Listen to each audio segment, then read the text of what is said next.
May mga tao talagang masaya sa stable na 9 to 5 job at may mga tao na kahit anong pilit nila, parang hindi sila nag-fit doon. Hindi dahil taman sila, hindi dahil wala silang direksyon. Minsan iba lang talaga ang design ng energy nila. Sa astrology, may placements na nagpapakita na ang soul mo mas nag-work sa freedom, creativity at flexible lifestyle. Kung feeling mo, mabilis ka ma-burnout sa routine, gusto mo may meaning ang ginagawa mo, ayaw mo ng paulit-ulit na schedule, mas productive ka kapag may creative control ka. Possible, may ganitong placements ka sa birth chart mo. Sa chart mo, hindi lang personality ang nakikita. Makikita rin dito kung paano ka nag-work at saan ka mas nagtatribe. Hindi ibig sabihin mali ang 9 to 5. Maraming tao ang nagiging fulfilled doon. Pero, may ibang charts na parang ginawa para sa creative path, freelance, travel work, online career, spiritual, or healing career. Pag pinilit nila sarili nila sa rigid structure, doon sila mas mabilis maubos emotionally. Ang 10th house ay house of career, reputation, at life direction. Kung may Uranus dito, ito ang placement ng mga taong hindi linear ang career journey. Usually, sila yung mahilig mag-experiment, mabilis maboard sa routine,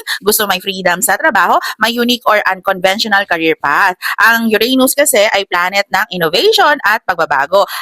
Relatable experience, may isang tao na nag-start siya sa corporate job. Maganda yung sweldo, stable ang schedule, pero habang tumatagal, parang may kulang. Hindi siya masaya kahit okay naman ang environment. Eventually, nag-shift siya sa freelance, content creation, sariling business, or creative industry. Hindi dahil nag-fail siya sa corporate world, kundi dahil doon siya mas aligned sa natural energy niya.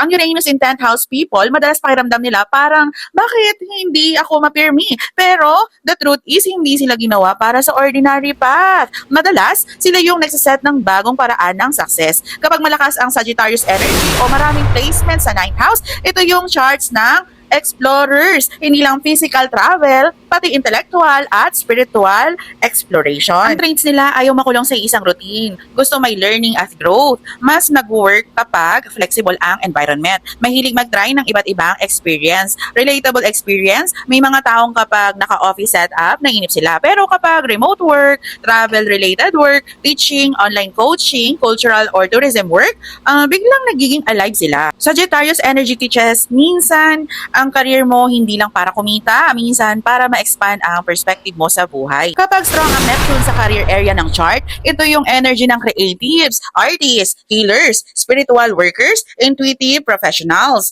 Traits nila, sensitive sa environment, emotionally connected sa ginagawa nila, naghahanap ng purpose sa trabaho. Pero challenge nila, minsan nalilito sila kung anong path ang tatahakin nila. Relatable example ko dito, may taong ilang beses nagpalit ng career, nagtry ng office work, sales, business, creative field, hanggang sa ma-realize niya na mas aligned siya sa arts, wellness, spiritual guidance, creative storytelling. Neptune placement usually dumadaan sa confusion phase, pero hindi yun pagkawala ng direction ha, part yun ng journey nila para mahanap ang calling nila.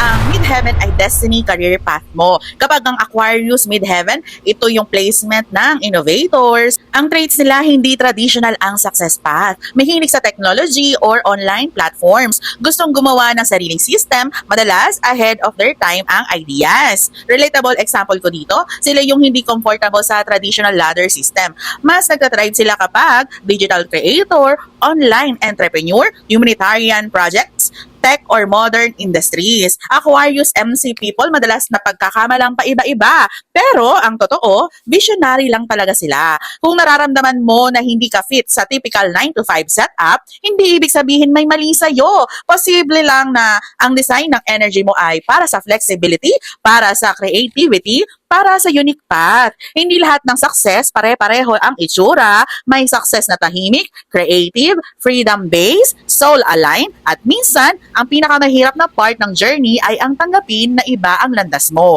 Kung gusto mong maintindihan kung anong career path ang align sa birth chart mo, pwede mong aralin ang placements mo dahil minsan nandun na ang sagot sa blueprint ng personality mo or PM mo ko for private reading.